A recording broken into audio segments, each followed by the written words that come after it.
The Effects of Child Abuse and Neglect is brought to you by Texel, your credit union, with locations in Temple, Belton, and Killeen. Visit us at texel.org.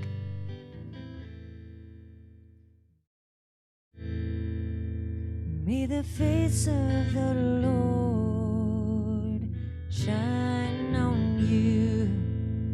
May He shower His blessing on all that you do. May you never know anguish, sorrow, or strife. Dwell in the house of the Lord all the days of your life.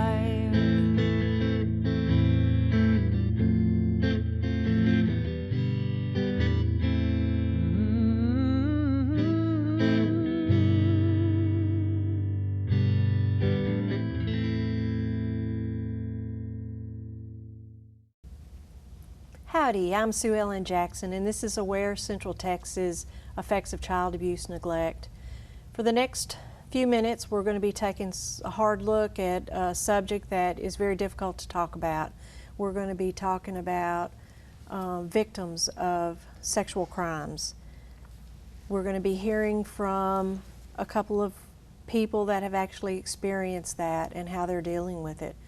We also have with us two very special guests. We have Christine Simon, welcome, and Sheila Priori. Thank you both for being here. Christine, you are a therapist, and Sheila, you are a nurse in a very special unit at our area hospital. Can you want to tell us a little bit about that? I'm a registered nurse in the emergency department, and I'm also a sexual assault nurse examiner. Right. So I take care of children, adults, all ages, sexual assault and abuse, and also child physical abuse and domestic violence. So Sheila is on a daily basis seeing the faces of people that have been abused sexually. That's a hard thing. How do you deal with that? At first it was very difficult when I first came on full-time in that position to hear the stories, especially of children, on a daily basis and the detailed sexual abuse that they have been enduring until they finally came forward. That was very difficult to know that that was actually going on in our community. What usually occurs to make them come forward? Many different reasons that children have come forward. They may have told a friend once they got into school age group. They may have a best friend that they've confided into, and then that friend told the parent, and that's what brought the child in.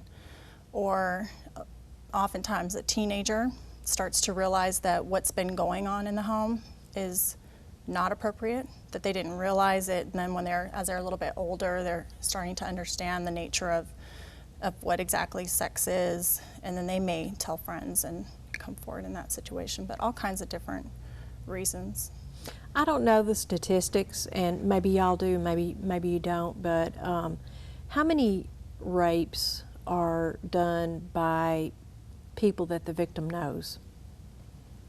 Is it more people that you know, or is it more strangers? I'm guessing it's people you know. For me, in my practice, I mean, my personal experience and the patients that I take care of, it's usually always somebody that's in the home, somebody that has access to the child. So it's either dad, mom's boyfriend, uncle, a relative.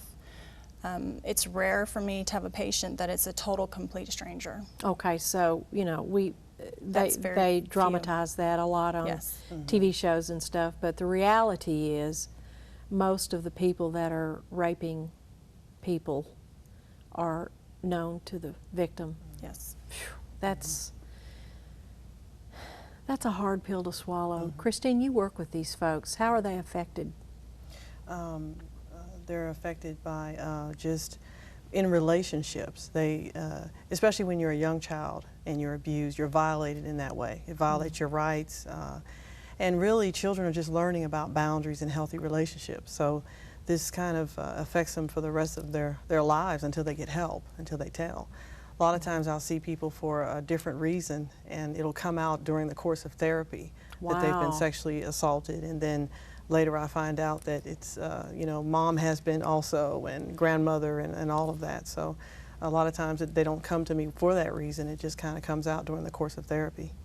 The victims, when they're little, you know, you had mentioned, Sheila, that they don't even really understand what's happening, and then they do.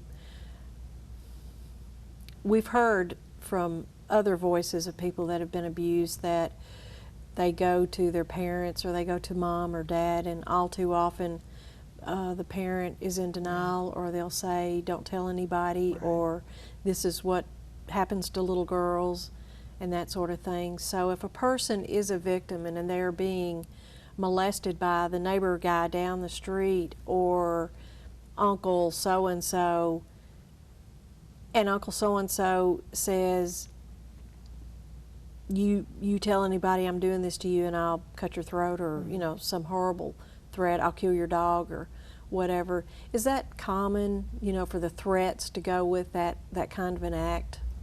Most of the time there's been some sort of a threat. I'll do something to your mother, I'll, you know, stop paying the rent. I've even seen that. There'll be some sort of a threat with it, but sometimes not. Sometimes there's not a threat with it. Sometimes it's just, this is our secret, this is just between us, sort of a manipulative, you know, I'll give you candy, you know, something like that. Don't tell, and I'll keep giving you this. So it's sort of a negotiation, like an exchange. But the adult has more power in the whole, you know, relationship. What if you're an 18-year-old and you're on a first date, and you say no, and it's not going to be no? How many, I wonder, and I don't know if we can even know this, how many young girls have experienced that? You know, what's the story with that? And do you see a lot of that, Sheila, in your practice? We do. There's definitely an increase in the adolescent population with date rape issues. A lot of times that may be alcohol's involved. Oftentimes, actually, that's the case. And there are times where they're put in situations that kind of snowball into a further, you know, situation where there's some type of sexual abuse or assault. And I mean, can't tell you how many times I've heard the same story over and over again with an adolescent teenager who was drinking and didn't realize that anything even happened to her, and then found out through friends at school, or I mean, now with the media and the technology that we have, there's pictures on cell phones of, you know, things happening to this person, and it's just horrible because they're sharing this with their peers, and the person's violated over and over again. Right, how humiliating, how terrifying for that child. And you know, like what you said earlier, it can really affect their relationships in the future. That's a huge trust that's been broken. Years ago, I was a single mom in college, and I met a fella that was a captain. He was a pilot, and he was picking up some courses, and we had a couple of dates, and he came over to my house one evening, and I tucked my little 3-year-old and 6-year-old in the bed and went in to the family room, and he put me down on the floor and raped me. And I laid there quietly thinking, I do not want my babies to see this. And I didn't tell anybody for years because somehow or other in my mind that was my fault for allowing him into my house in the first place. What's wrong with me? Why would I allow, you know, that kind of a person? So I can kind of empathize from a personal point of view, and I'm still ashamed of that, and that wasn't my fault, you know, and it's hard. When you're dealing with people that have had incidents of abuse, what are some of the things that they do that they can get help with? Some of the things that they deal with, I think that's what you're asking me. 4 basic things: shame, guilt, fear, and anger. And it seems to be the common thread for victims of abuse and molestation. And they can get help with that through counseling. Very good. It takes a while, though, doesn't it? It takes a while. Yeah, it's worth it, though. We're going to hear from a young lady that has experienced this, and she's still carrying this burden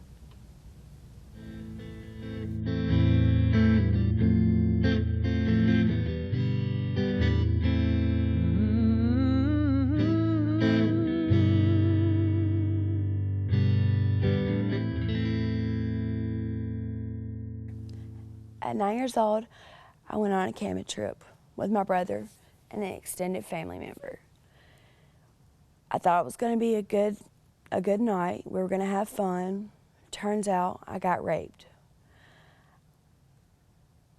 I didn't realize that it was wrong, but I knew that it didn't feel right.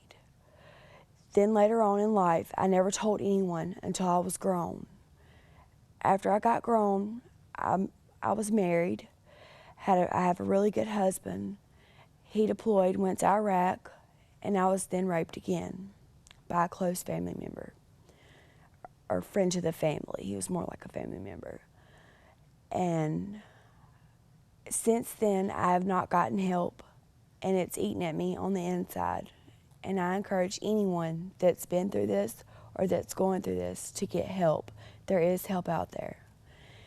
And do not keep it inside, because it will eat at you, and it'll be something that you have to deal with for the rest of your life.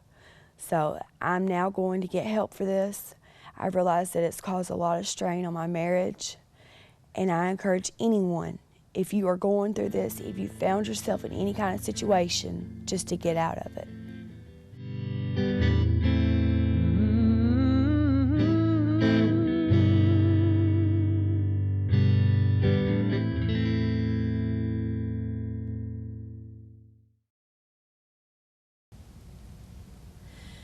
You know, that's kind of hard to listen to, isn't it?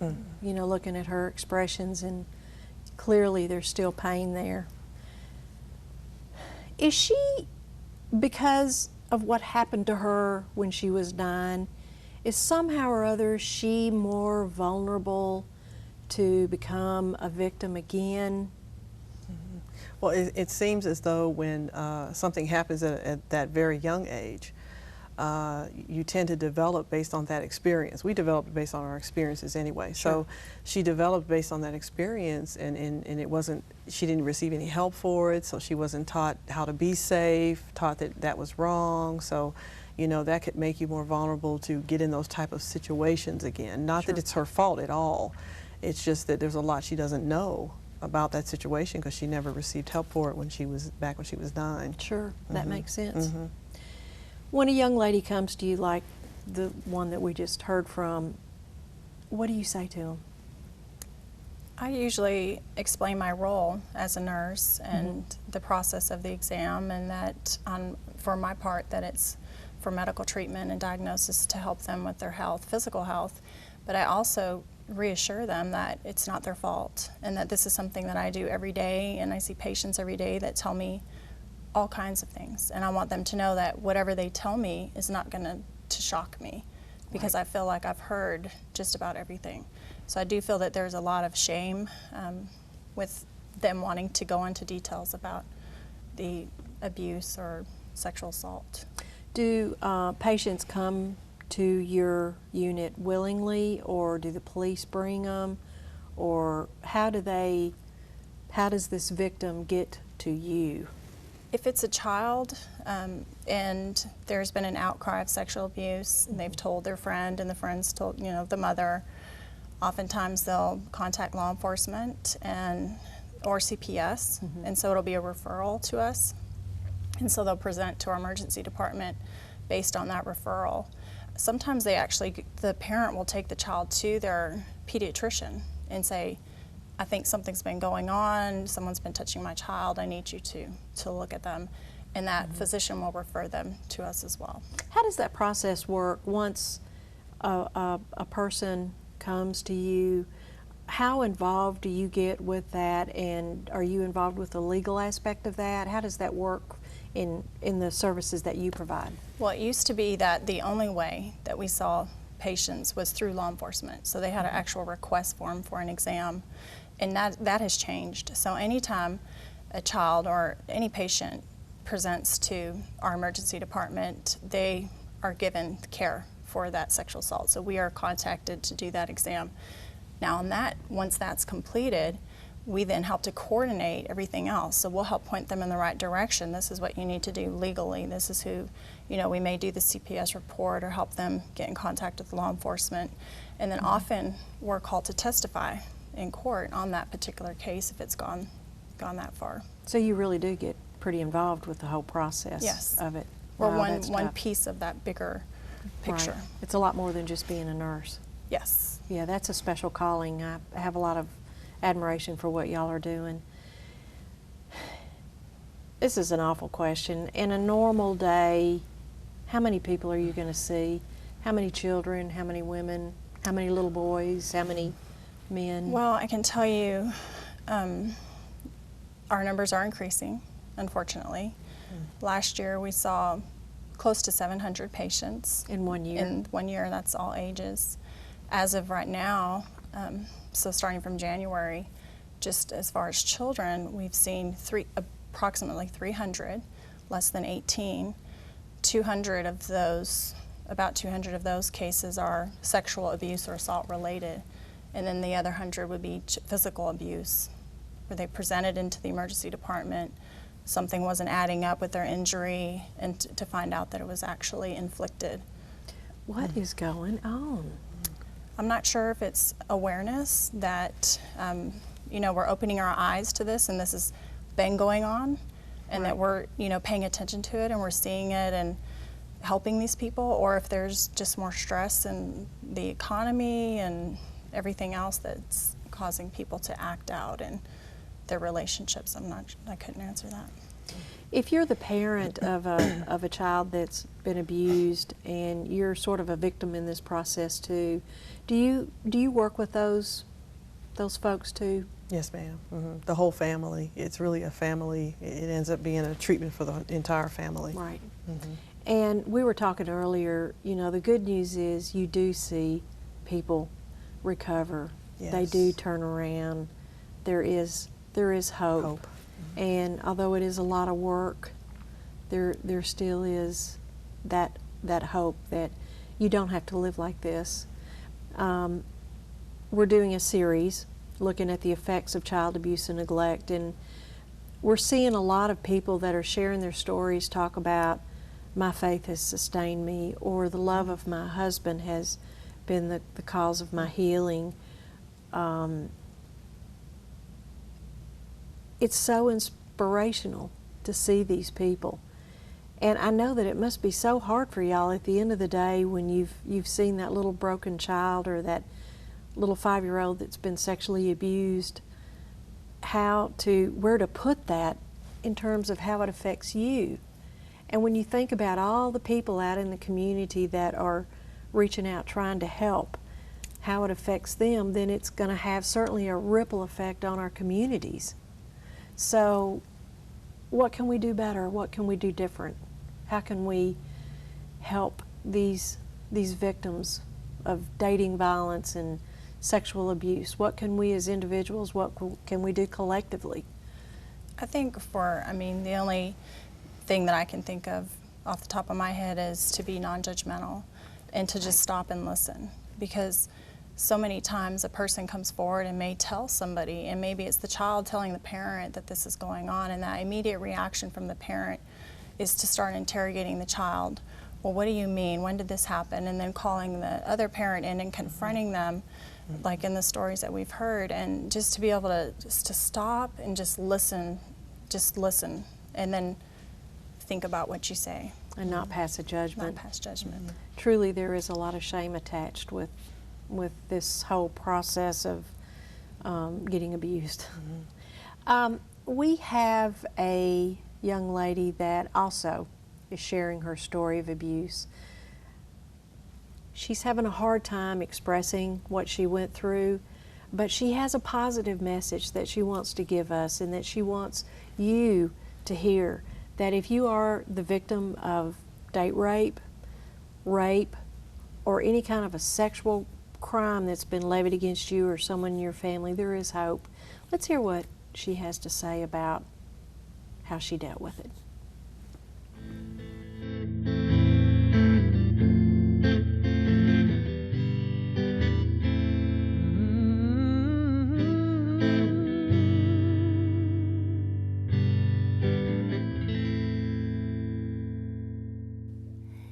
Hi, my name is Nancy Neverett Lechuga, and I am a victim of child abuse. I am also the volunteer director for Aware Central Texas, trying to prevent child abuse and neglect.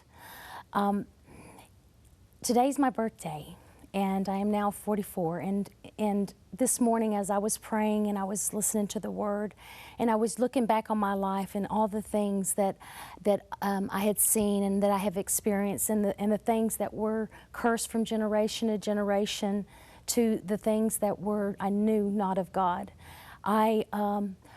For years, I tried to blame why would God allow this? Why would God allow a child to see and to feel and to go through the things that I have experienced? Why would He allow a 5-year-old child to see a penis for the first time, not even knowing what that was or it even existed? And the fear and the shame and the things that you have to go through in order to try to understand it all, and being afraid to speak out and to let people know, and how hurtful it is, and how it is violated of who you are and what God intended for you to be. And then also growing up and being a teen and not knowing the difference and knowing what a healthy relationship is, and going through the struggles and the fears and the anxiety and feeling as though that it wasn't fair and you were given a bad rap in life. But with God, I was able to overcome and able to realize that I could turn it in for good. And that's why I started working for an agency, and I actually got licensed to foster to help children. So that therefore seeing them and going through the experiences and watching them trying to live a normal life and trying to be able to just break down those boundaries. It is unbelievable of the things of having a foundation and having a mother and a father and having love and having God #1 in your life can do anything, and all things are possible through Him. And without Him, you can do nothing. So I come today to share my story and to let you know there is hope, and there is people that are going through the same thing. So don't keep it in yourself. Heal, educate, and try to get the help that you need, even if it's just come to ACT and talking to someone and letting them know that we're here for you and we care.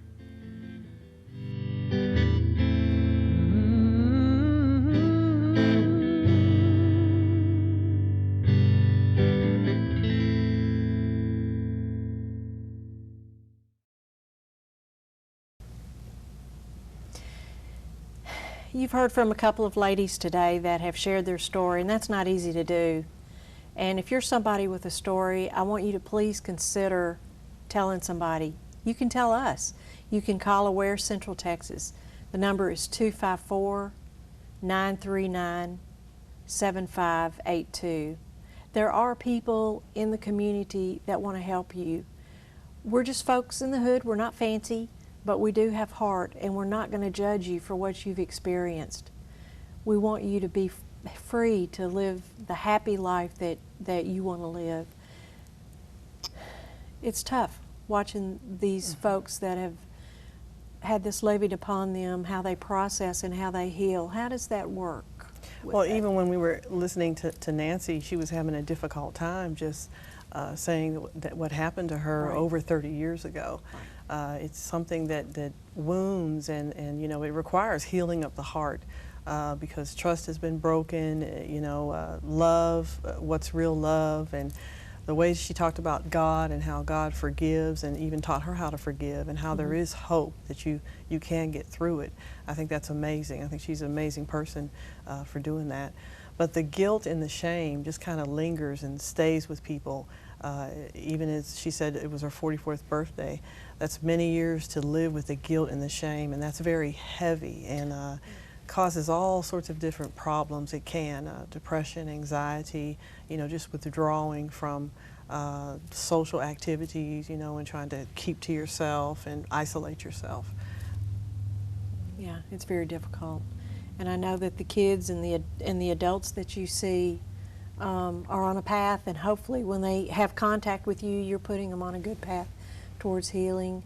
If you had a number even guess, in your opinion, in your professional opinion, how many of the folks that come to you do you think actually do change the direction of their lives, or do they still stay trapped in the curse that's been levied on them through the abuse?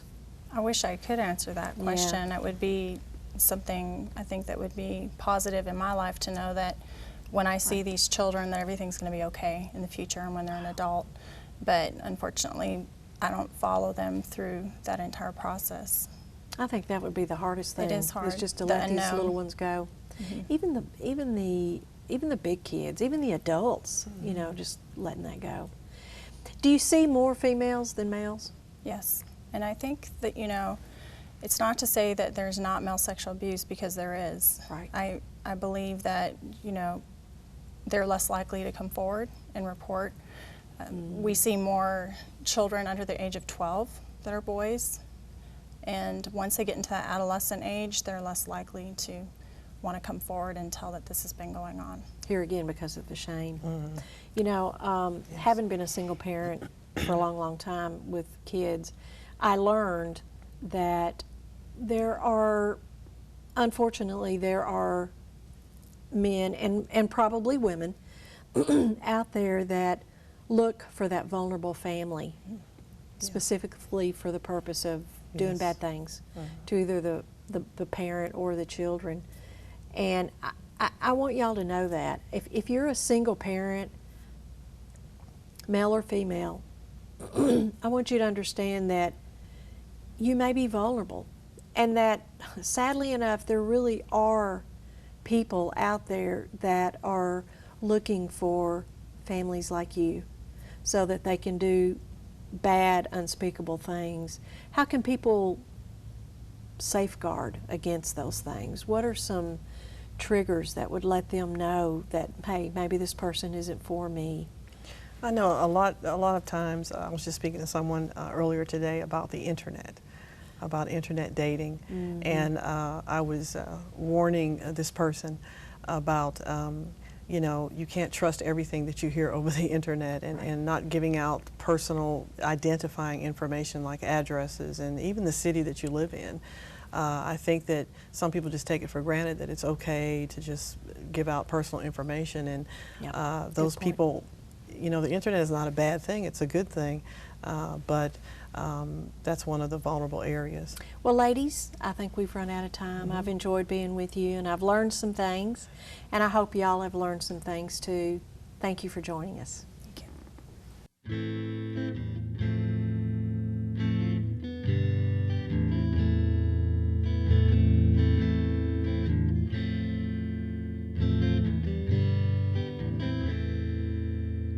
May the face of the Lord shine on you. May He shower His blessing on all that you do. May you never know anguish, sorrow, or strife. Dwell in the house of the Lord all the days of your life.